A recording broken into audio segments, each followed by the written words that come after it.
밤에 장막이 드리운 서울의 가장 높은 펜트하우스에서 김서연은 10년이라는 시간을 무의미하게 보낸 자신의 삶을 씁쓸하게 되돌아보았다. 그녀의 눈에 비친 것은 화려한 샹들리에와 값비싼 예술품들이었지만 그 모든 것들이 그녀의 가슴을 채우지는 못했다. 서연에게 이 공간은 황금빛 감옥이었다. 남편인 김강민은 한국 체계의 정점에 선 남자였다. 그의 이름 앞에는 늘 성공과 권력이라는 수식어가 붙었고 그가 주도한 모든 사업은 신화가 되었다. 그러나 그 신화의 이면에는 오직 차가운 계산과 무자비함만이 존재했다. 강민에게 서연은 그저 완벽한 트로피 아내였다. 그녀는 사교 모임에서 품위 있게 웃었고 완벽한 호스트 역할을 해냈으며 그의 명성에 흠집 하나 내지 않았다. 강민은 그녀가 그저 그런 삶에 만족하며 자신의 막강한 부와 권력 없이는 한 발짝도 내딛지 못할 것이라 확신했다. 그는 서연이 자신을 진심으로 존경하고 사랑한다고 믿었다. 그러나 서연의 눈에는 그런 감정의 흔적조차 없었다. 그녀의 눈빛은 늘 평온했지만 그 안에는 깊이를 알 수 없는 거대한 바다가 숨겨져 있었다. 그날 저녁은 여느 때와 다름없이 시작되었다. 강민은 중요한 투자 프로젝트를 성공적으로 마무리하고 돌아와 기분이 좋은 상태였다. 그는 서연에게 샴페인을 따라주며 말했다. 오늘도 완벽했어. 역시 이 집안일은 당신이 해야 제맛이지. 강민의 말에는 칭찬이 담겨 있었지만 서연에게는 그저 자신의 가치를 집안일과 인형놀이에 한정시키는 듯한 차가운 평가로 들렸다. 서연은 묵묵히 샴페인 잔을 들고 한 모금 마셨다. 당신이 나에게 할 수 있는 일은 이것뿐이야. 당신은 나 없이는 아무것도 할 수 없어. 그 말은 단순한 자랑이 아니었다. 그것은 서연의 존재 자체를 무시하는 오만함의 극치였다. 서연의 얼굴은 무표정했지만 그녀의 손가락 끝은 미세하게 떨리고 있었다. 그녀는 그날 아침 아들 지호가 학교에서 돌아와 울면서 말했던 것을 떠올렸다. 강민의 비서가 학교에 찾아와 지호에게 아버지가 바쁘시니 쓸데없이 귀찮게 하지 말라고 전했다고 했다. 지호는 겨우 7살이었다. 강민은 아들조차 자신의 권력을 과시하는 도구로 여겼다. 서연은 그날 비서에게 직접 전화를 걸어 차분하고 냉정한 목소리로 경고했다. 다시는 우리 지호에게 접근하지 마세요. 당신이 누군지, 내가 누군지 똑똑히 기억하세요. 서연은 더 이상 참을 수 없었다. 그녀는 그동안 강민의 무시와 오만함을 견뎌왔지만 그것이 아들에게까지 향했을 때 그녀의 인내심은 바닥났다. 그녀의 침묵은 동의가 아니라 거대한 폭풍전의 고요함이었다. 강민은 그녀의 침묵을 만족의 신호로 오해했다. 그런데 내일 오후에 중국에서 온 투자자들이 온다고 했지. 그들이 뭘 원하는지, 그들의 약점을 파악했나. 강민은 서연이 그저 남편의 비즈니스 파트너를 접대하는 역할을 하는 줄로만 알았다. 그러나 서연은 이미 그들의 투자 성향, 과거의 실패 사례, 심지어는 그들이 개인적으로 원하는 바까지 모두 파악하고 있었다. 그녀의 분석 능력은 그 어떤 전문 애널리스트보다 뛰어났다. 그녀는 강민의 오만함과 무시 속에 자신의 진짜 능력을 숨기고 있었다. 그녀는 그저 그가 알아차리길 기다렸다. 그리고 오늘 그 시간이 왔다. 약점은 없습니다. 서연의 단호한 목소리에 강민은 멈칫했다. 그는 그녀가 자신의 의견에 반박하는 것을 거의 들어본 적이 없었다. 무슨 소리야, 모든 사람에게는 약점이 있지. 그게 내가 이 자리까지 올라온 비결이야. 쓸데없는 소리 하지 말고. 그들이 원하는 게 뭔지나 말해. 그들은 돈을 원하지 않습니다. 명예도 아니고요. 그들은 복수를 원합니다. 그들의 과거 파트너였던 A사가 당신 회사와 손을 잡았다는 사실에 분노하고 있습니다. 당신은 그들이 당신의 사업을 망치기 위해 왔다는 것을 모릅니다. 당신의 오만함이 그들의 진짜 의도를 보지 못하게 했습니다. 서연의 목소리는 조용했지만 그 안에 담긴 내용은 거대한 폭탄과도 같았다. 강민은 충격으로 말을 잃었다. 그는 서연이 그런 깊이 있는 분석을 할 수 있을 것이라고는 상상조차 하지 못했다. 그는 그녀를 그저 화려한 인형으로만 여겼으니까. 당신이 뭘 안다고 그런 말을 해. 당신이 뭘 할 수 있는데 내가 당신에게 준 돈으로 살아가는 주제에 감히. 강민의 분노는 순수한 공포에서 비롯된 것이었다. 그는 처음으로 그녀의 눈빛에서 차가운 경멸을 보았다. 그의 말은 서연의 마지막 인내심을 무너뜨렸다. 그녀는 조용히 자리에서 일어나 거실 한가운데에 섰다. 그녀의 실루엣은 도시의 야경을 배경으로 너무나도 당당했다. 제가 뭘 할 수 있냐고요? 당신이 가장 두려워하는 것을 할 수 있습니다. 서연은 천천히 침실로 향했다. 강민은 그녀의 차가운 태도에 오만함이 아닌 진짜 두려움을 느끼기 시작했다. 그는 그녀를 따라잡으려고 했지만 그의 발은 마치 쇠사슬에 묶인 것처럼 움직이지 않았다. 서연은 잠든 아들 지호를 조용히 안아 올렸다. 지호의 얼굴은 평온했고 서연의 품에 안겨있는 모습은 너무나 사랑스러웠다. 지호야, 이제 엄마랑 진짜 집으로 가자. 서연은 아들을 품에 안고 천천히 현관문으로 향했다. 강민은 그제야 정신이 들었다. 그는 그녀의 앞을 가로막고 소리쳤다. 서연아, 당신 지금 뭐 하는 거야? 어디를 가겠다는 거야? 이 집은 당신의 집이고. 내 권력은 당신의 권력이야. 당신은 나 없이는 아무것도 아니라고. 강민의 목소리는 더 이상 오만하지 않았다. 그것은 공포와 절망으로 가득 찬 울부짖음이었다. 그러나 서연은 뒤돌아보지 않았다. 그녀의 얼굴은 더 이상 무표정하지 않았다. 그곳에는 단호함과 해방감이 교차하고 있었다. 그녀는 마지막으로 그를 향해 말했다. 당신의 권력이 아니라 나의 자유가 필요합니다. 그리고 이제 당신은 당신이 가장 사랑하는 것을 잃게 될 겁니다. 저를 잃는 것은 아무것도 아닙니다. 하지만 당신이 아들을 잃는 순간 당신은 진정한 공포를 느끼게 될 겁니다. 그녀의 말이 끝나자마자 현관문이 닫혔다. 강민은 텅 빈 복도에 혼자 남겨졌다. 그는 바닥에 주저앉았다. 그의 심장은 격렬하게 요동쳤고 그는 거대한 공포에 휩싸였다. 그는 이제서야 깨달았다. 그는 서연을 한 번도 소유한 적이 없었다는 것을. 그리고 이제 그는 그녀를 영원히 잃었다는 것을. 그리고 그녀가 떠나면서 남긴 마지막 말. 당신이 아들을 잃는 순간 이 그의 뇌리를 강타했다. 그의 권력은 이제 더 이상 그들을 되찾을 수 없을 것 같은 차가운 예감이 들었다. 강민은 텅 빈 현관문 앞에 무릎을 꿇은 채로 밤을 지새웠다. 그의 완벽했던 세상이 한순간에 무너져 내린 충격은 그 어떤 사업적 실패보다도 더 거대했다. 날이 밝아오고 희미한 햇살이 펜트하우스의 거실을 비출 때까지 그는 움직이지 않았다. 그의 머릿속에는 오직 하나의 생각만이 맴돌았다. 서연이가 나를 떠났다.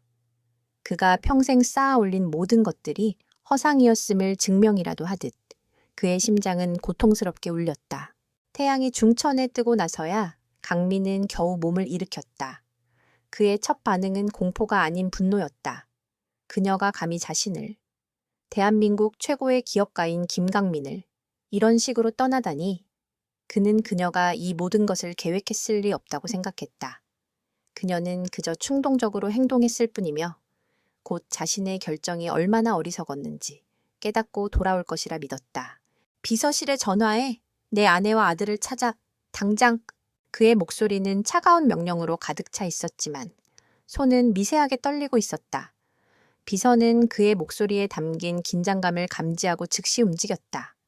그러나 그들의 보고는 강민의 오만함을 더욱 자극했다. 사모님과 도련님의 모든 기록이 사라졌습니다. 회장님, 신용카드 사용 내역은 3년 전부터 없었고 휴대전화는 꺼져 있습니다. CCTV 기록도 모두 지워져 있습니다. 강민의 눈이 분노로 이글거렸다. 그는 믿을 수 없었다. 그가 모든 것을 통제하는 세상에서 한낱 나약한 아내였던 그녀가 자신의 감시망을 완벽하게 빠져나갔다는 사실은 그의 자존심에 깊은 상처를 입혔다. 말도 안 돼. 그 여자가 뭘 할 수 있다고? 당장 전국의 모든 인력을 동원해 내 아들과 아내를 찾아오라고. 강민은 절규했다. 그의 분노는 오만함의 마지막 발버둥이었다. 그는 서연이 혼자서는 아무것도 할 수 없는 무능한 존재라고 믿어 의심치 않았다. 그녀가 이런 치밀한 계획을 세웠을 것이라는 생각은 그의 머릿속에 들어오지 않았다. 그는 그녀가 자신의 부와 권력 없이는 한 달도 버티지 못할 것이라고 확신했다. 한편 서연은 서울을 벗어난 외곽의 한적한 아파트에서 아들 지호와 함께 있었다. 이 아파트는 그녀가 5년 전부터 몰래 준비해둔 은신처였다. 그녀는 매달 일정 금액의 현금을 작은 은행 계좌로 옮겼고 그 돈으로 이 아파트를 구입하고 생활에 필요한 모든 것을 채워 넣었다. 이 모든 것은 강민의 감시망을 피하기 위해 현금으로만 이루어졌다. 그녀의 삶은 완벽하게 이중적이었다. 한쪽에서는 모두가 부러워하는 재벌가의 사모님이었고 다른 한쪽에서는 조용히 독립을 준비하는 치밀한 전략가였다. 지호는 창밖으로 보이는 낯선 풍경을 신기한 눈으로 바라보았다.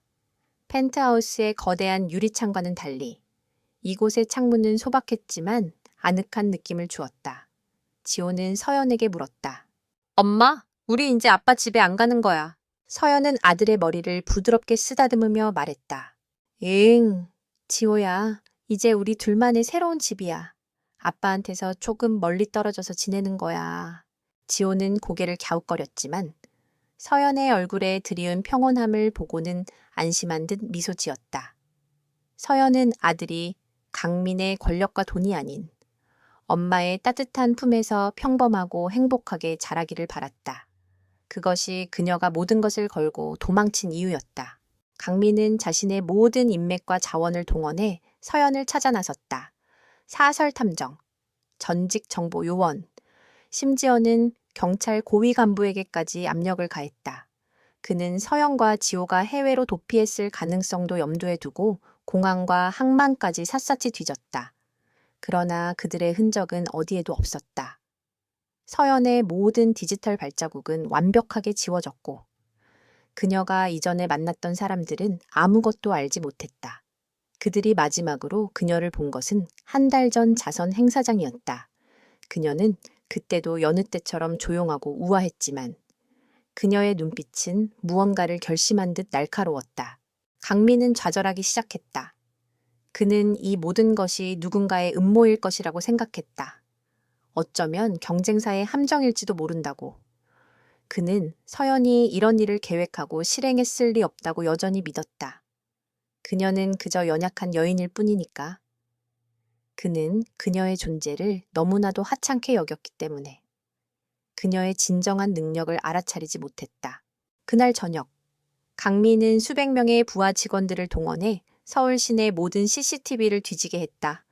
그들은 서연과 지호가 탄 차량을 찾으려 했지만 그들이 탄 차량은 이미 폐기된 차량이었고 번호판 또한 위조된 것이었다. 이 모든 정보는 서연의 지시를 받은 조력자에 의해 이미 조작되어 있었다. 강민의 분노는 이제 무력감으로 바뀌기 시작했다. 그는 소파에 앉아 텅 빈 아들의 방을 바라보았다. 장난감들은 그대로 있었고 아이의 작은 신발도 제자리에 놓여 있었다. 그는 그제서야 깨달았다. 서연이 떠난 것이 아니었다. 그녀는 그를 완벽하게 버렸다. 그녀는 자신의 삶에서 그를 지웠고 그와 관련된 모든 것을 남겨두고 떠났다. 그는 이제 그녀의 삶에 존재하지 않는 사람이었다. 그 순간 그의 휴대전화가 울렸다. 발신자는 알 수 없는 번호였다. 강민은 경계하며 전화를 받았다. 김강민 회장님, 저는 김서연의 변호사입니다. 강민의 심장이 쿵 하고 떨어졌다.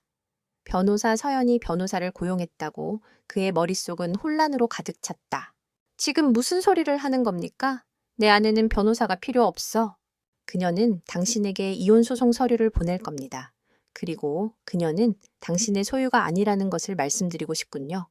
그녀는 당신의 재산이 아닌 한 사람의 독립된 인격체입니다. 부디 이 사실을 명심하십시오.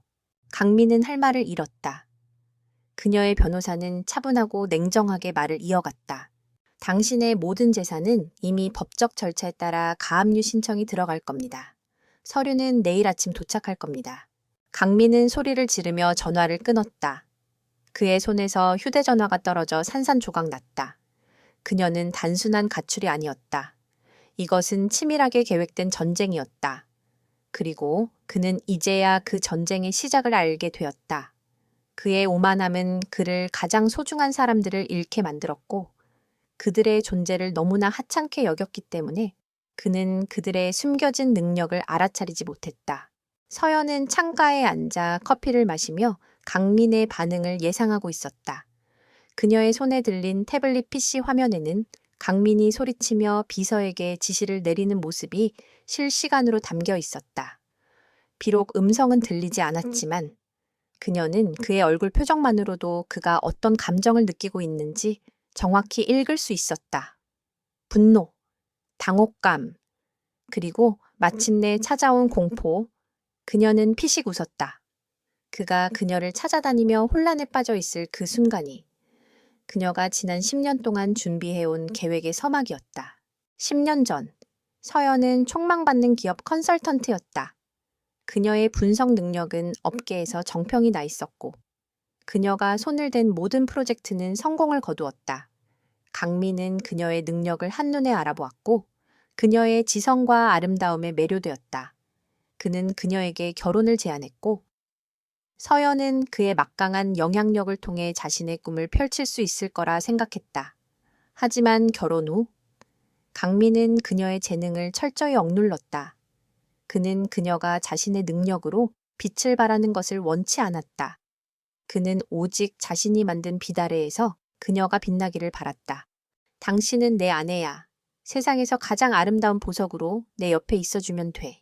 강민의 달콤한 말은 사실 그녀의 날개를 꺾는 잔인한 칼날이었다. 서연은 그의 뜻에 따라 조용히 내죄에 전념했다. 그녀는 화려한 드레스를 입고 사교계 모임을 주도하며 완벽한 아내 역할을 수행했다. 하지만 그녀의 내면은 서서히 죽어갔다. 그녀의 지성은 아무것도 하지 못하고 펜트하우스의 거대한 도서관 속에 갇혀 있었다. 그러나 서연은 포기하지 않았다. 그녀는 강민이 잠든 밤마다 몰래 책을 읽고 인터넷으로 국제 정세와 경제 동향을 분석했다. 그녀는 그가 알지 못하는 새로운 세계를 구축해 나갔다. 그녀의 가장 중요한 조력자는 바로 그녀의 사촌 오빠인 민준이었다. 그는 유능한 사이버 보안 전문가이자 국제 변호사였다. 민준은 서연의 계획을 처음부터 끝까지 도왔다. 서연아, 정말 이렇게까지 해야겠어. 응, 오빠. 이젠 멈출 수 없어. 이건 나 자신을 위한 싸움이야. 그리고 지호를 위한 싸움이고. 서연은 3년 전부터 본격적으로 이혼을 준비했다. 그녀는 자신의 명의로 된 재산을 갖는 것이 강민의 감시망에 노출될 위험이 있다고 판단하고 현금을 조금씩 빼돌려 민준의 명의로 된 페이퍼 컴퍼니에 투자했다. 그 회사는 서연의 분석과 투자 전략에 힘입어 빠른 속도로 성장했다. 강민은 그녀가 한 달에 쓰는 생활비가 100만 원도 되지 않는다고 생각했지만 사실 그녀는 매달 수천만 원을 빼돌려 자신의 숨겨진 제국을 건설하고 있었다. 그녀의 계획은 완벽했다. 그녀는 강민의 회사에 대한 모든 정보를 은밀히 수집했다. 그녀는 그의 비서실에 접근하여 그의 재정 보고서, 투자 계약서, 심지어는 그의 개인적인 통화 내역까지 해킹했다. 그녀는 이 모든 정보를 민준에게 보냈고 민준은 그 모든 것을 분석하여 강민의 사업에 숨겨진 불법적인 부분들을 찾아냈다. 강민은 거대 기업을 운영하며 많은 위험한 거래와 편법을 사용했다. 그는 자신의 권력이 모든 것을 덮을 수 있다고 믿었다. 하지만 그는 서연의 지성이 그를 무너뜨릴 가장 강력한 무기가 될 것이라는 것을 전혀 예상하지 못했다. 그날 아침, 서연은 지호에게 핫케이크를 만들어 주었다. 지호는 강민의 집에서 늘 먹던 딱딱한 시리얼 대신 따뜻한 핫케이크를 먹으며 행복해했다. 서연은 아들의 얼굴에 묻은 시럽을 닦아주며 속으로 다짐했다. 내가 지켜줄게. 그 누구도 널 함부로 하지 못하게 할 거야. 서연은 민준에게 전화를 걸었다. 오빠, 소송 서류 보냈어. 응, 보냈어. 이제 강민이 난리 날 거야. 그는 네가 뭘 할 수 있다고 생각하겠지. 하지만 네가 보내준 증거들은 충분해. 그의 제국을 흔들기에 충분하다고. 민준의 목소리에는 자신감이 가득 차 있었다. 그는 서연이 얼마나 유능한 사람인지 잘 알고 있었다. 그는 강민이 서연을 단지 예쁜 인형으로만 여겼다는 사실에 분노했다. 서연은 태블릿 PC로 강민의 반응을 지켜보고 있었다. 그는 소송 서류를 보자마자 얼굴이 하얗게 질렸다. 그의 손은 부들부들 떨리고 있었다. 그는 이제야 서연이 말했던 당신이 가장 두려워하는 것을 할 수 있다는 말의 의미를 깨달았다. 그녀는 그가 가장 중요하게 생각하는 두 가지, 즉 그의 아들과 그의 명성을 동시에 공격하고 있었다. 강민은 즉시 회사 변호사들을 모두 소집했다. 그는 비상회의를 소집하고 서연의 소송을 무효화할 방법을 찾으라고 명령했다. 하지만 그는 이미 늦었다. 서연이 준비한 서류는 완벽했고 그의 불법적인 사업 활동에 대한 증거들은 명백했다.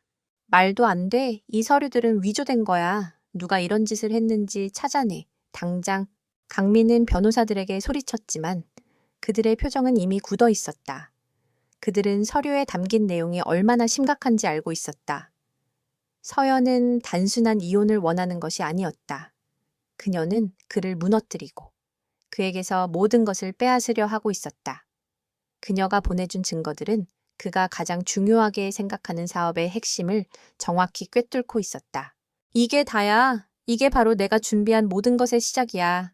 서연은 핫케이크를 먹고 있는 지호의 머리를 쓰다듬으며 조용히 속삭였다.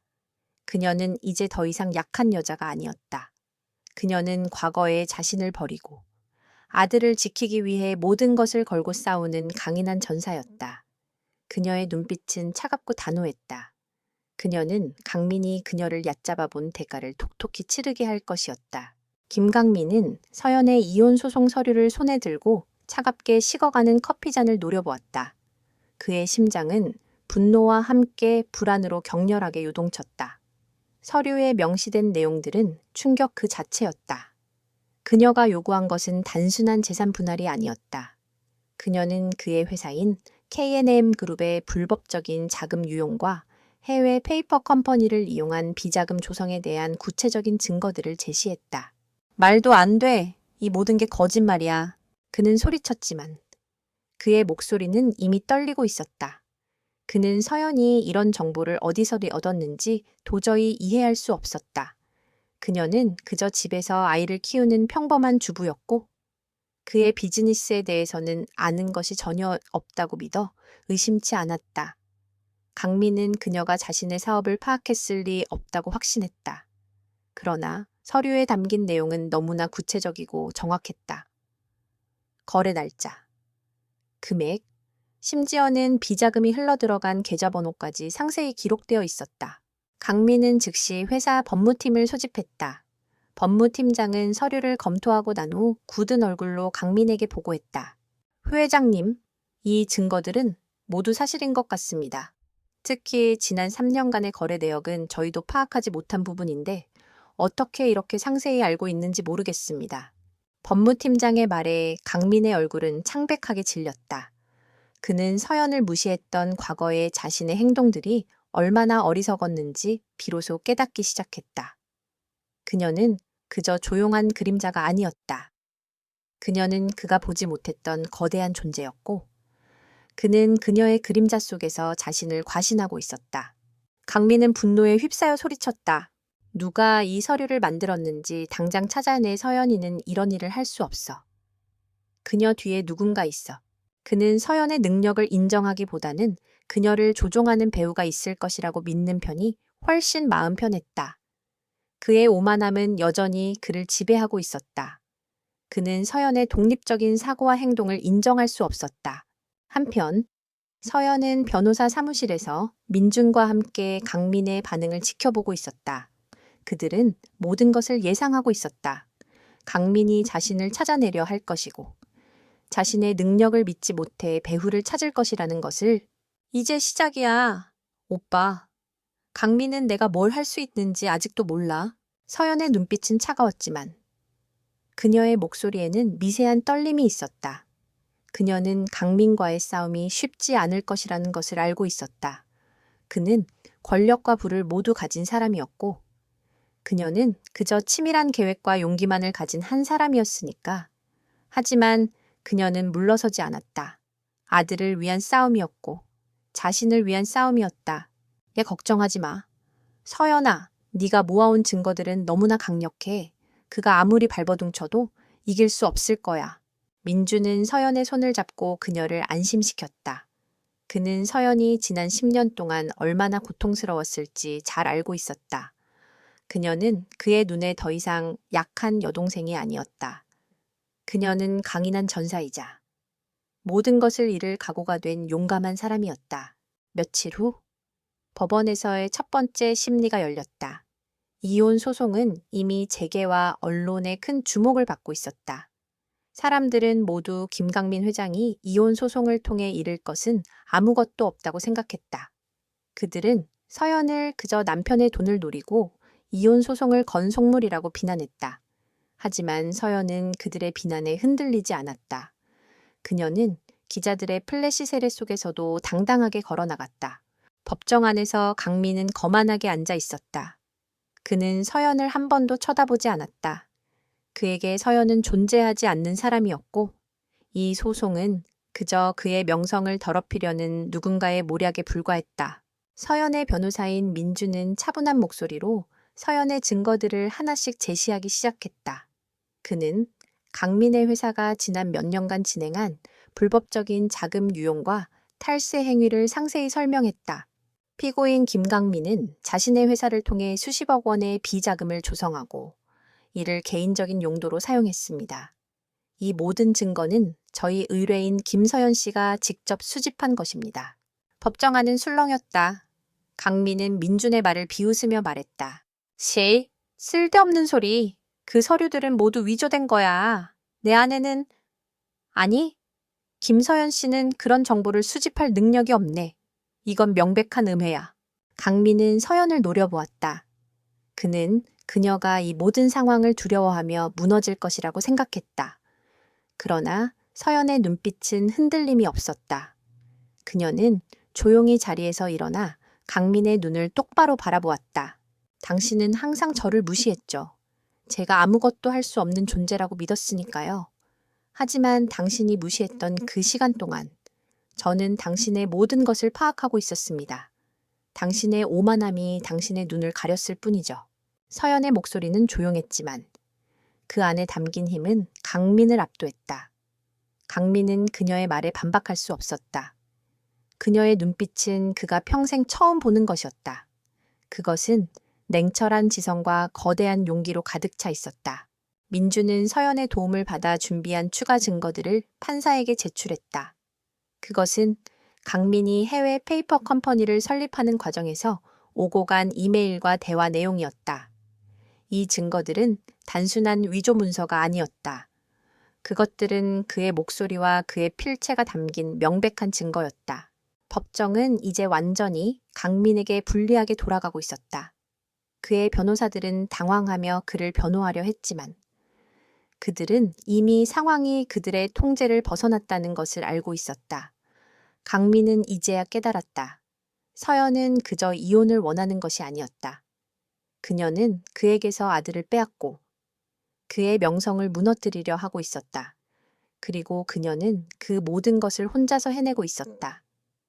그녀가 떠나면서 남긴 마지막 말, 당신이 가장 사랑하는 것을 잃게 될 겁니다. 가 그의 머릿속에서 울려 퍼졌다. 강민의 분노는 법정에서의 첫 패배 이후 걷잡을 수 없이 커져갔다. 그는 법무팀장을 향해 소리를 질렀다. 도대체 어떻게 된 거야? 그 여자가 뭘 할 수 있다고 전부 위조된 서류들이라고. 그러나 그의 외침은 공허한 메아리일 뿐이었다. 그는 법무팀이 건넨 보고서에 쓰인 진위 확인이라는 두 글자를 무력하게 쳐다보았다. 서연이 제시한 증거들은 그가 감히 의심할 수 없을 정도로 완벽했다. 그녀의 지성은 그가 상상했던 것 이상으로 날카로웠다. 강민은 이제야 깨달았다. 서연이 단순한 주부가 아니었다는 것을. 그녀는 결혼 생활 내내 그를 관찰하고 그의 모든 비밀을 파헤치고 있었다. 그는 자신의 완벽한 제국이 그녀의 조용한 눈빛 아래에서 서서히 무너지고 있었음을 알지 못했다. 그의 오만함은 그가 가장 사랑했던 아내이자 동시에 가장 무서운 적을 간과하게 만들었다. 그의 분노는 이제 무력감으로, 그리고 무력감은 섬뜩한 증오로 변해갔다. 조화, 그래. 네가 나를 무너뜨리려고 했단 말이지. 그렇다면 나도 가만히 당하고만 있지는 않을 거야. 강민은 법적인 절차로는 그녀를 이길 수 없다는 것을 깨달았다. 그는 더 이상 이성적인 판단을 하지 않았다. 그는 자신의 권력을 이용해 가장 더러운 방법으로 그녀를 굴복시키려 했다. 그는 오래전부터 알고 지내던 정치권의 거물과 언론계의 막후 실력자에게 은밀한 연락을 취했다. 그의 목표는 단 하나, 김서연이라는 존재를 사회적으로 완전히 매장하는 것이었다. 그는 언론을 통해 서연을 남편의 재산을 노리고 허위 사실을 유포하는 악녀로 둔갑시켰다. 익명의 제보자라는 이름으로 퍼뜨린 기사들은 서연의 이미지를 철저하게 망가뜨렸다. 간임에 간 사사반임의 불륜, 폭력적인 남편, 불행한 결혼 생활 등 그녀가 소송 서류에서 주장한 모든 내용들은 대중들에게는 그저 돈을 노린 거짓말로 치부되었다. 사람들은 강민의 돈과 권력에 굴복했고 서연에게 비난의 화살을 퍼부었다. 한편 서연은 민준과 함께 이 모든 상황을 지켜보고 있었다. 그녀는 강민이 이런 방식으로 나올 것이라는 것을 이미 예상하고 있었다. 그녀의 태블릿 PC 화면에는 강민이 자신의 정치적 인맥과 언론을 동원해 여론을 조작하는 내용이 담겨 있었다. 오빠, 강민이 이제 더러운 방법을 쓰기 시작했어. 언론을 움직여서 나를 매장시키려 하고 있어. 민준의 얼굴이 굳어졌다. 역시 그럴 줄 알았어. 이제부터는 우리가 조심해야 해. 그가 너뿐만 아니라 네 주변 사람들에게도 해를 가할 수 있어. 특히 지호가 위험해질 수 있어. 서연은 지호를 쳐다보았다. 아들은 순진한 얼굴로 만화 영화를 보고 있었다. 서연의 심장이 쿵 하고 떨어졌다. 그녀는 아들을 지키기 위해 이 모든 싸움을 시작했지만 오히려 아들을 위험에 빠뜨리고 있다는 생각에 그녀는 고통스러웠다. 걱정 마, 오빠. 이미 다 대비해뒀어. 강민이 다음으로 할 행동도 이미 파악했으니까. 서연은 차분한 목소리로 말했다. 그녀의 목소리는 흔들림이 없었지만 민주는 그녀의 눈빛에서 강인함과 함께 깊은 슬픔을 읽었다. 그녀는 이 모든 것을 혼자 감당하고 있었다. 강민은 서연을 압박하기 위해 또 다른 수를 썼다.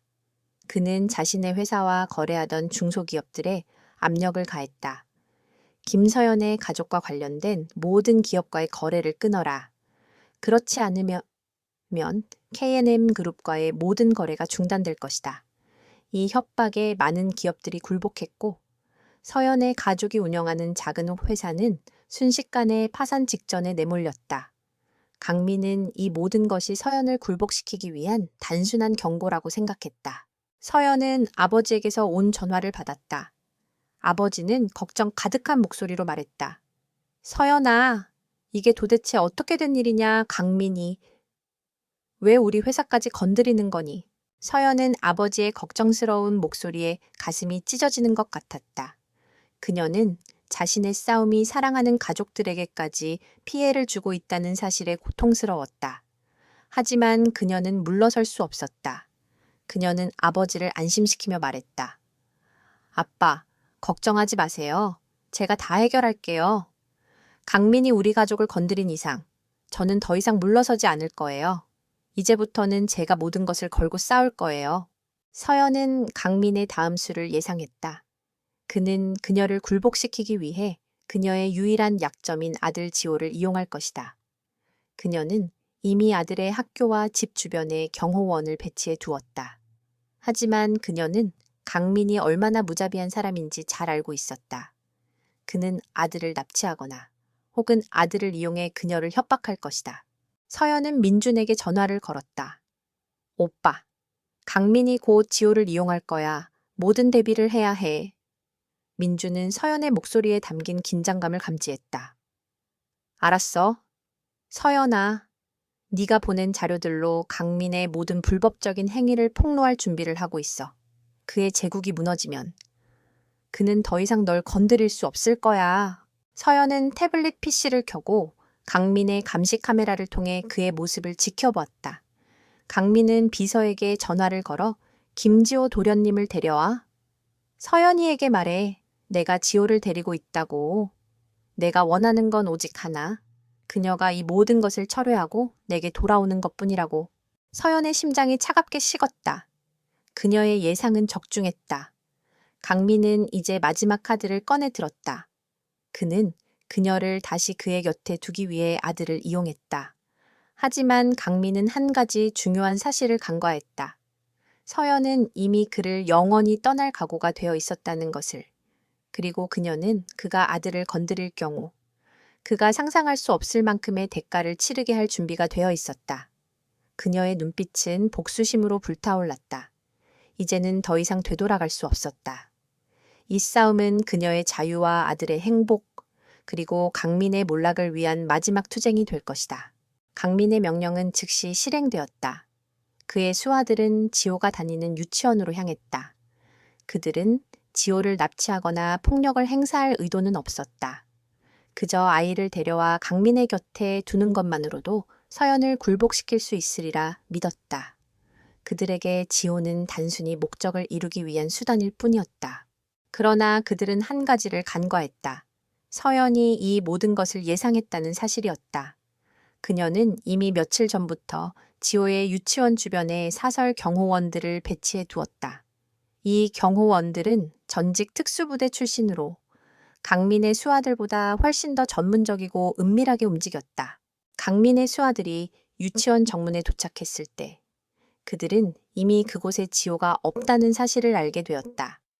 유치원 교사는 그들이 도착하기 30분 전에 서연이 아이를 데리고 일찍 하원했다고 말했다.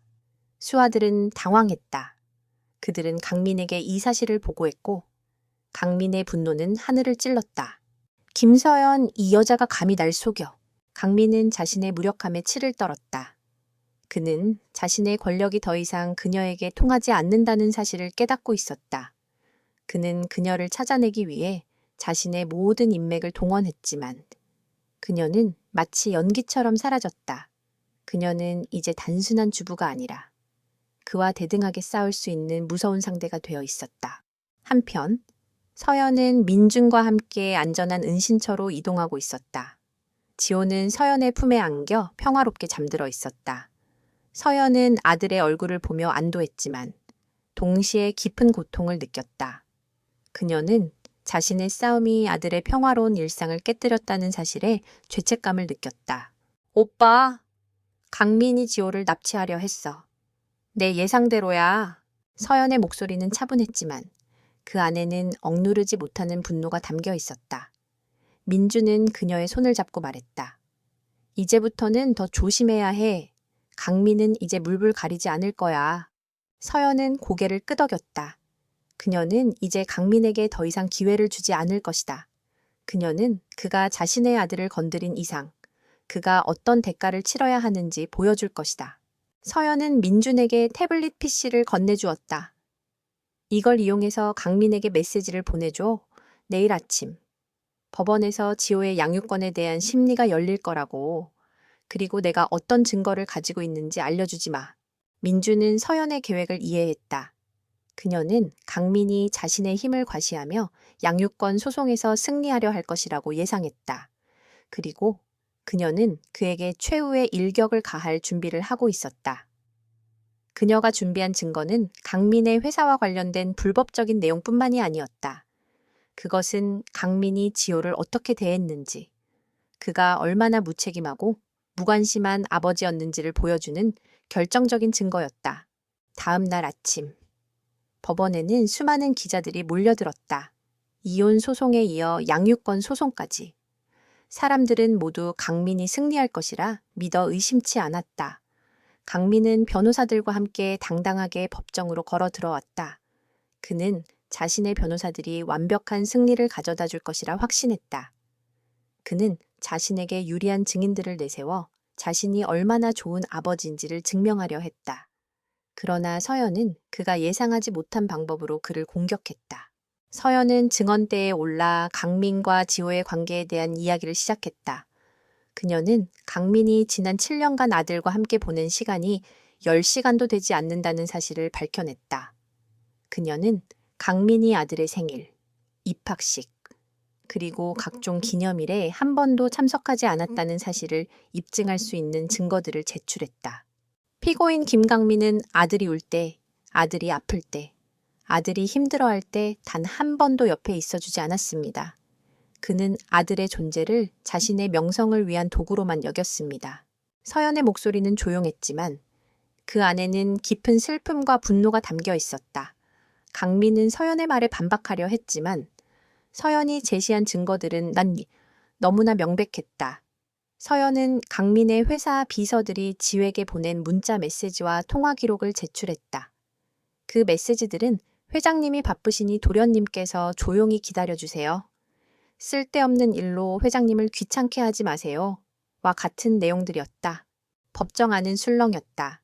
사람들은 강민의 차가운 태도와 무책임한 모습에 충격을 받았다. 강민은 얼굴이 하얗게 질렸다. 그는 이제야 깨달았다. 서연이 그에게서 아들을 빼앗으려는 것이 아니라 아들을 그로부터 구하려 하고 있다는 것을. 그는 지호를 자신의 소유물로만 생각했지만 서연은 지호를 자신의 전부로 생각하고 있었다. 서연은 마지막으로 판사에게 말했다. 저는 이 아이의 양육권을 얻기 위해 모든 것을 걸었습니다. 저는 이 아이를 지키기 위해 이 자리까지 왔습니다. 저는 이 아이에게 가장 좋은 것을 줄 수 있는 사람입니다. 서연의 눈에는 눈물이 고여 있었다. 그것은 슬픔의 눈물이 아니라 진정한 사랑과 용기의 눈물이었다. 그녀의 진심은 법정 안의 모든 사람들에게 전달되었다. 판사는 강민을 쳐다보았지만 그는 이미 고개를 숙이고 있었다. 그는 더 이상 아무것도 말할 수 없었다. 그는 자신의 오만함이 그를 가장 사랑하는 사람들과 가장 소중한 것들을 모두 잃게 만들었다는 것을 비로소 깨달았다. 법원은 지호의 양육권을 서연에게 넘겨주었다. 강민은 그 소식에 충격을 받아 자리에서 일어나지 못했다. 그는 양육권까지 잃게 될 것이라고는 상상도 하지 못했다. 그는 서연의 강인함과 지혜에 완전히 압도당했다. 그의 오만함은 이제 완전히 무너졌다. 그는 모든 것을 잃었다. 그리고 서연은 승리했다. 양육권 소송에서 패배한 김강민은 충격과 절망에 빠졌다. 그는 비틀거리며 법정을 나섰다. 기자들의 플래시 세례와 질문 공세가 쏟아졌지만 그는 아무것도 들리지 않았다. 그의 머릿속은 오직 서연의 마지막 말과 그녀의 단호한 눈빛으로 가득 차 있었다. 그는 자신의 권력이 아내와 아들을 지키는 데는 아무런 소용이 없다는 것을 뼈저리게 깨달았다. 강민의 분노는 이제 서연을 향한 증오로 변했다. 그는 그녀를 완전히 무너뜨리기로 결심했다. 법률로 안 되면 다른 방법이라도 동원할 생각이었다. 그는 자신의 정치권 인맥을 통해 서연의 가족이 운영하는 회사를 세무조사 대상으로 만들었다. 또한 그가 동원한 언론들은 서연의 이미지를 더욱 악랄하게 왜곡했다. 그녀를 돈과 권력을 탐하는 야심가, 아들을 이용해 남편을 파멸시키려는 잔인한 여성으로 묘사하며 여론을 조작했다. 하지만 이 모든 것들은 서연에게 전혀 통하지 않았다. 그녀는 이미 강민의 다음 수를 예측하고 있었다. 그녀는 민중과 함께 강민의 제국을 무너뜨릴 마지막 증거를 찾고 있었다. 그녀가 필요로 하는 것은 단순한 불법 자금 유용에 대한 증거가 아니었다. 그것은 강민의 모든 것을 파괴할 수 있는, 그의 제국을 지탱하는 기반 자체를 뒤흔들 수 있는 결정적인 증거였다. 서연은 며칠 동안 밤을 새워가며 강민의 회사 관련 자료들을 분석했다. 그녀는 그가 해외에 설립한 페이퍼 컴퍼니들의 네트워크를 추적하고 그가 어떤 방식으로 돈을 세탁했는지 파악했다. 그녀의 지성은 한 명의 사람을 파멸시키는 것을 넘어 한 기업의 부패 구조를 해부하는 데까지 이르렀다. 그러던 중 그녀는 강민이 지난 5년 동안 진행한 한 건설 프로젝트에서 이상한 점을 발견했다. 청담 에스포레라는 이름의 고급 아파트 건설 프로젝트였다.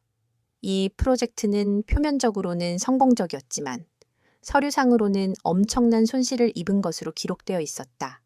서연은 이것이 단순한 사업적 실패가 아니라는 것을 직감했다. 그녀는 민준에게 이 프로젝트와 관련된 모든 서류를 찾아달라고 부탁했다. 민주는 서연의 요청에 따라 청담 에스포레 프로젝트의 모든 관련 서류를 해킹했다. 그는 강민의 비서실 서버에 접근하여 수천 개의 파일들을 다운로드했다. 그 파일들 속에는 프로젝트와 관련된 모든 정보가 담겨 있었다. 서연은 밤낮으로 그 파일들을 분석했다. 그녀는 재무제표, 계약서, 그리고 이메일들을 꼼꼼하게 검토했다. 마침내 그녀는 결정적인 증거를 찾아냈다.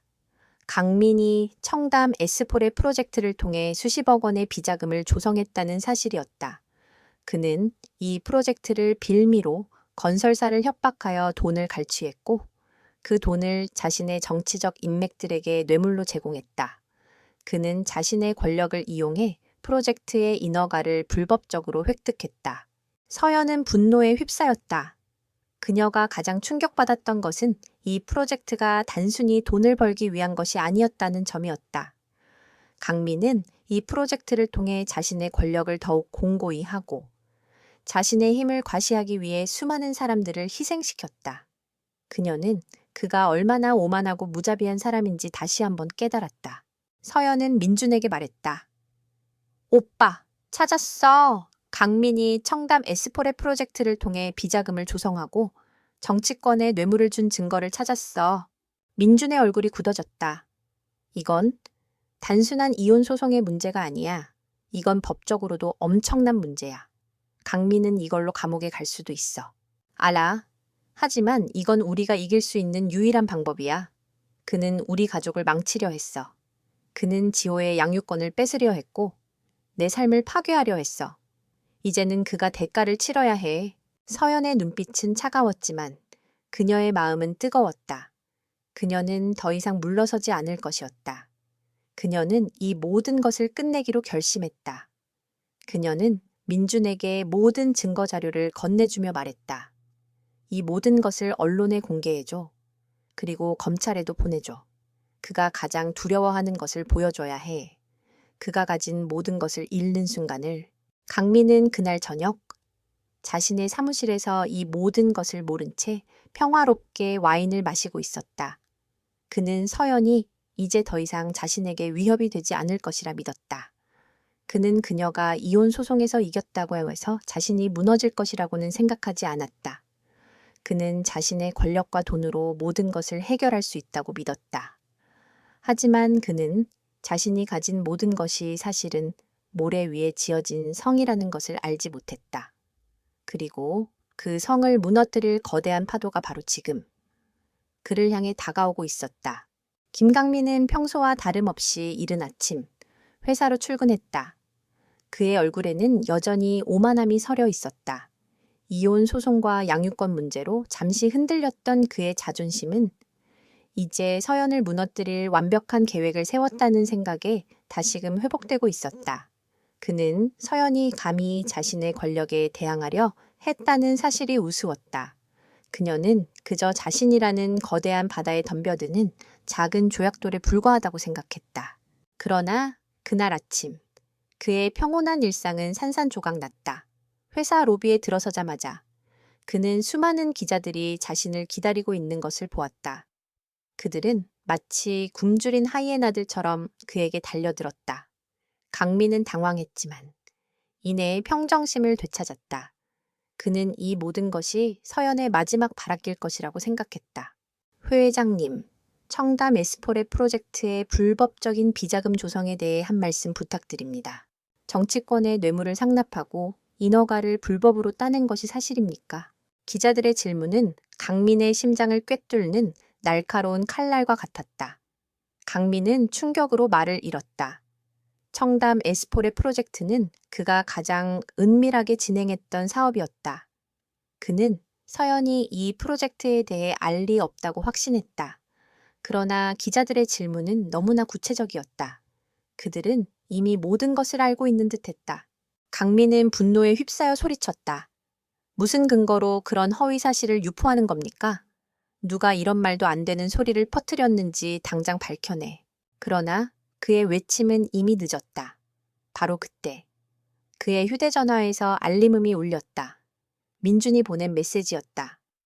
메시지에는 한 개의 링크가 첨부되어 있었다. 강민은 떨리는 손으로 링크를 클릭했다. 그곳에는 김강민 회장의 불법적인 비자금 및 뇌물 상납 의혹이라는 제목의 기사가 떠 있었다. 기사에는 청담 에스포레 프로젝트와 관련된 모든 증거들이 상세하게 공개되어 있었다. 이메일, 재무제표, 그리고 그의 목소리가 담긴 통화 녹음 파일까지 모든 것이 명백한 증거였다. 서연이 그토록 철저하게 모아둔 증거들이었다. 강민의 얼굴은 창백하게 질렸다. 그는 믿을 수 없었다. 그가 가장 은밀하게 숨겨왔던 비밀들이 이렇게 한순간에 세상에 드러나다니. 그는 서연의 능력을 완전히 잘못 판단했다. 그녀는 그가 생각했던 것보다 훨씬 더 똑똑하고 훨씬 더 무서운 사람이었다. 김서연, 이 여자가 나를 파멸시키려 했군. 강민은 비틀거리며 사무실로 들어갔다. 그의 뒤로 기자들은 계속해서 질문을 쏟아냈다. 그들의 질문에는 이미 확신이 담겨 있었다. 사무실로 돌아온 강민은 즉시 법무팀을 소집했다. 그는 변호사들에게 이 모든 기사를 맡고 서연을 명예훼손으로 고소하라고 명령했다. 그러나 변호사들의 표정은 굳어 있었다. 그들은 이미 증거들을 확인했고 이 사건이 단순한 명예훼손 문제가 아니라는 것을 알고 있었다. 회장님, 이 증거들은 너무나 명백합니다. 저희가 손쓸 방법이 없습니다. 검찰이 이미 수사에 착수했다는 소식이 들어왔습니다. 법무팀장의 말에 강민의 무릎은 힘없이 꺾였다. 그는 의자에 주저앉았다. 그의 머릿속에는 오직 하나의 생각만이 맴돌았다. 나는 끝났다. 그는 창밖을 바라보았다. 그의 눈에 비친 것은 혼란에 빠진 회사 직원들의 모습이었다. 그의 권위는 이미 땅에 떨어졌다. 그가 그토록 소중하게 생각했던 명성, 그가 그토록 자랑스럽게 여겼던 제국이 한순간에 무너져 내리고 있었다. 바로 그때 그의 휴대전화가 다시 울렸다. 이번에는 민준이 아니라 그의 아버지로부터 온 전화였다. 그의 아버지는 한때 그를 재계의 신화로 만들었던 사람이었다. 그러나 이제 그의 목소리는 분노로 가득 차 있었다. 강미나, 이게 도대체 무슨 짓이냐? 네가 감히 이런 짓을 벌여 당장 회장직에서 내려와라. 너 같은 놈은 더 이상 내 아들도 아니다. 강민은 아버지의 매서운 질책에 아무 말도 할 수 없었다. 그는 그동안 자신이 아버지의 그림자에서 벗어나 독자적인 제국을 건설했다고 생각했다. 하지만 이제 그는 아버지에게마저 버림받았다. 그 순간 강민은 자신이 모든 것을 잃었다는 것을 깨달았다. 그는 아내와 아들을 잃었고 명성과 권력을 잃었다. 그는 자신의 오만함이 그를 이렇게 비참하게 만들었다는 것을 비로소 깨달았다. 그는 서연을 한 번도 사랑한 적이 없었다고 생각했다. 하지만 이제 그는 깨달았다. 그녀의 존재가 그의 삶에 얼마나 중요한 것이었는지.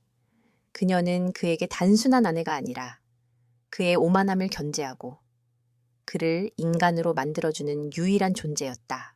강민은 눈을 감았다. 그는 이제 더 이상 아무것도 할 수 없었다. 모든 것이 끝났다. 그의 완벽했던 세상은 한낱 신기루였고 그 신기루는 서연의 손에 의해 완전히 사라졌다. 김강민의 몰락은 한순간에 일어났다. 언론의 대대적인 보도와 검찰의 압수수색은 그의 제국을 뿌리째 흔들었다. 한때 대한민국 재계의 거목으로 불리던 K&M 그룹은 이제 비리의 온상으로 낙인 찍혔다. 그의 정치적, 경제적 인맥들은 모두 그에게서 등을 돌렸다.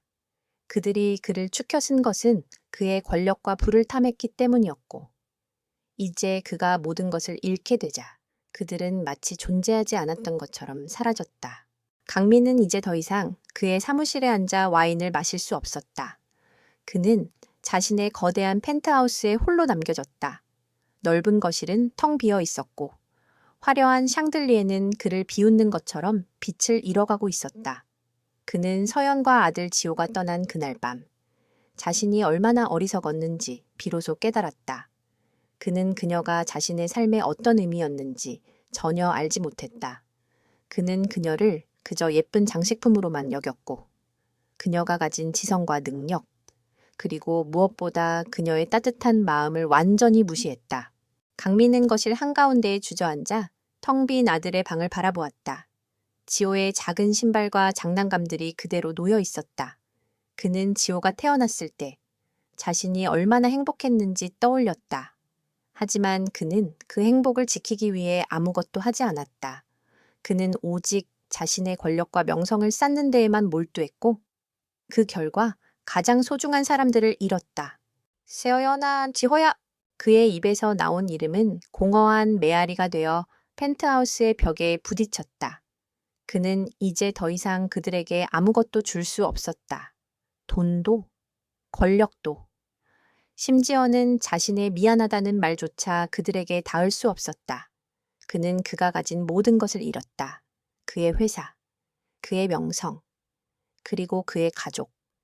그의 삶은 이제 껍데기만 남은 빈 껍질과 같았다. 한편 서연은 민준과 함께 안전한 곳에서 강민의 몰락을 지켜보고 있었다. 그녀의 태블릿 PC에는 강민의 회사가 파산 절차를 밟고 있다는 뉴스가 떠 있었다. 그녀의 눈빛은 흔들리지 않았다. 그녀는 이 모든 것을 예상하고 있었다. 그녀의 복수는 성공적이었다. 하지만 그녀의 마음속에는 기쁨이나 환희가 아닌 깊은 공허함이 자리하고 있었다. 오빠, 강민이 이제 모든 것을 잃었어. 이제 끝났어. 민주는 서연의 손을 잡고 그녀를 위로했다. 그래. 서연아, 이제 너의 삶을 되찾을 수 있어. 너는 승리했어. 그러나 서연은 고개를 저었다. 이건 승리가 아니야. 이것은 모두의 상처만 남긴 비극일 뿐이야. 그녀의 목소리에는 깊은 슬픔이 담겨 있었다. 그녀는 강민을 파멸시키면서 자신의 10년이라는 시간을 함께 파괴했다. 그녀는 그에게서 모든 것을 빼앗았지만 그녀는 그만큼의 상처를 입었다. 그날 밤 서연은 지호를 재운 후 거실에 홀로 앉아 있었다. 그녀는 강민과의 결혼 생활을 되돌아보았다. 처음에는 사랑이 있었고 행복이 있었다. 하지만 강민의 오만함과 권력욕은 그 모든 것을 삼켜버렸다. 그녀는 그가 변한 것이 아니라 그가 가진 진짜 모습이 드러난 것뿐이라고 생각했다. 그리고 그녀는 그 진짜 모습을 너무 늦게야 깨달았다.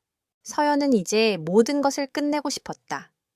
그녀는 더 이상 강민과의 악연에 묶여있고 싶지 않았다. 그녀는 오직 아들 지호와 함께 새로운 삶을 시작하고 싶었다. 그녀는 민준에게 전화를 걸어 말했다.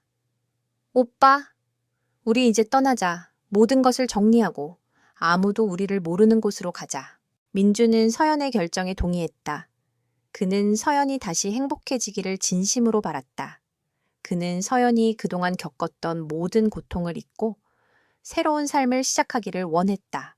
다음 날 아침, 서연은 지호를 깨웠다. 지호야, 우리 이제 진짜 여행을 떠나는 거야. 지호는 신이 나서 엄마의 손을 잡았다. 그들은 작은 짐을 챙겨 은신처를 나섰다. 그들의 발걸음은 가벼웠고 그들의 눈빛에는 희망이 가득 차 있었다. 그들은 이제 과거의 그림자에서 벗어나 새로운 삶을 향해 나아갈 것이었다. 그들의 앞에는 밝은 미래가 기다리고 있었다. 그리고 강민은 그 미래를 영원히 잃었다. 3년 후 서울의 한적한 주택가에 위치한 작은 공원. 서연은 아들 지호와 함께 벤치에 앉아 있었다. 그녀는 더 이상 화려한 드레스를 입거나 값비싼 보석을 걸치지 않았다. 그녀의 옷차림은 소박했지만 그녀의 얼굴은 3년 전보다 훨씬 더 평화로워 보였다. 지호는 이제 9살이 되었고 엄마의 사랑 속에서 밝고 건강하게 자랐다. 그는 공원 잔디밭을 뛰어다니며 친구들과 즐겁게 놀고 있었다. 강민의 몰락 이후 서연은 민준의 도움을 받아 새로운 삶을 시작했다. 그녀는 그동안 축적해온 자산으로 작은 투자 회사를 설립했다. 그녀의 탁월한 분석 능력은 소문이 났고 그녀의 회사는 단기간에 놀라운 성장을 이루었다.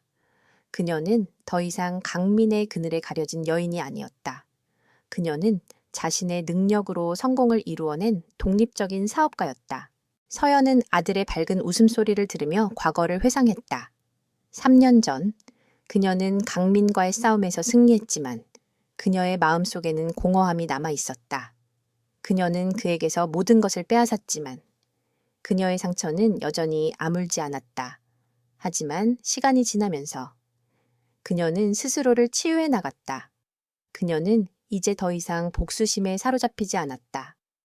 그녀는 오직 아들의 행복과 자신의 자유를 위해 살아가고 있었다. 서연은 멀리서 지호를 지켜보고 있는 한 남자를 발견했다. 그는 후드티를 입고 있었고 얼굴에는 수염이 덥수룩했다. 그는 멀리서 지호를 바라보고 있었지만 그의 눈빛은 깊은 슬픔으로 가득 차 있었다. 그 남자는 바로 강민이었다. 강민은 모든 것을 잃었다. 그의 회사, 그의 명성, 그의 돈, 그리고 그의 가족. 그는 더 이상 재계의 거목이 아니었다. 그는 그저 한 명의 외로운 남자일 뿐이었다. 그는 서연과 지호를 떠나보낸 후 자신이 얼마나 어리석었는지 깨달았다. 그는 그녀가 가진 진정한 가치를 보지 못했다. 그는 오직 자신의 오만함과 권력에만 눈이 멀어 가장 소중한 것들을 잃었다. 강민은 서연에게 다가가지 않았다. 그는 그럴 자격이 없다는 것을 알고 있었다. 그는 멀리서 아들의 웃음소리를 듣는 것만으로도 만족했다. 그는 아들의 행복한 모습에서 자신의 잘못을 뼈저리게 반성했다. 그는 서연이 옳았다는 것을 인정했다. 그녀는 그에게서 아들을 빼앗은 것이 아니라 아들을 그로부터 구한 것이었다. 서연은 조용히 강민을 지켜보다가 지호에게 다가갔다. 지호야, 이제 우리 갈 시간이야. 지호는 엄마의 손을 잡고 강민의 곁을 지나갔다. 강민은 지호의 손을 잡고 싶었지만 그는 아무것도 할 수 없었다. 그는 그저 그들의 뒷모습을 바라볼 뿐이었다. 그의 눈에는 뜨거운 눈물이 흘러내렸다. 그는 모든 것을 잃었지만 이제야 비로소 자신이 얼마나 큰 것을 잃었는지 깨달았다. 서연은 지호와 함께 집으로 돌아왔다. 그녀는 더 이상 화려한 펜트하우스에 살지 않았다. 그녀의 집은 작고 소박했지만 그곳에는 사랑과 웃음이 가득했다. 그녀는 강민이 자신에게 주었던 모든 것을 잃었지만 그녀는 진정한 자유와 행복을 얻었다. 그녀는 이제 더 이상 과거에 얽매이지 않고 새로운 삶을 향해 나아갈 것이다. 강민은 텅 빈 공원에 홀로 남겨졌다. 그는 이제 모든 것을 잃었고 그는 이제 모든 것을 깨달았다. 그는 그의 삶이 껍데기만 남은 빈 껍질이라는 것을 인정했다. 그의 오만함은 그를 파멸시켰고 그의 삶은 이제 그가 가장 사랑했던 사람들을 잃은 대가로 채워졌다. 그는 이제야 비로소 자신이 얼마나 어리석었는지 깨달았다. 그리고 그 깨달음은 그에게 영원한 고통이 될 것이다.